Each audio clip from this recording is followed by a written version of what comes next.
劳动部有公告禁止强迫劳动指标，也毋过调查所发现讲，敢若18%的企业有设监督的机制。学者就来指出讲，这政府呢无定规范，所以企业都毋知影这到底要安怎来抓强迫劳动，恐惊是会影响到台湾的出口业，也有国际形象。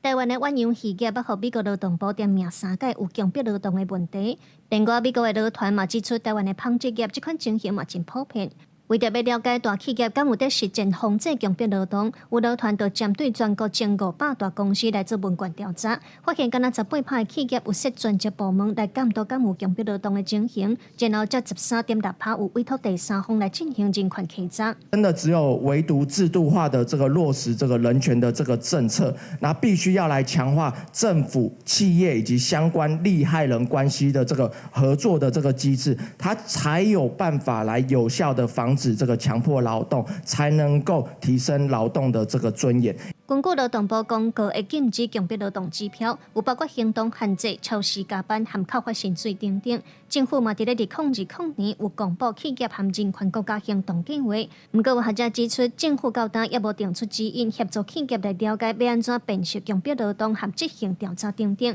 学者就警告，安尼未来恐惊影响到咱国的出口业，也有国际形象。欧盟的部分的话，已经通过了一个禁止调查指令，还通过禁止强迫劳动进口到欧盟的指令，全部都要在2027年底开始实施。现在已经2025年了。那今天我们的国家有没有帮助我们的企业去了解这些规范，以免未来我们的整个外贸的这个部分受到一个很大的一个影响？民团和专家学者要求经济部和劳动部，就要赶紧制定相关的法律和施行制度，让企业落实人权政策，安尼才有通有效防治强迫劳动，保障劳工的尊严，嘛提升台湾伫咧国际上的竞争力，也有信用。记者卢尚如、郑俊尧台北报道。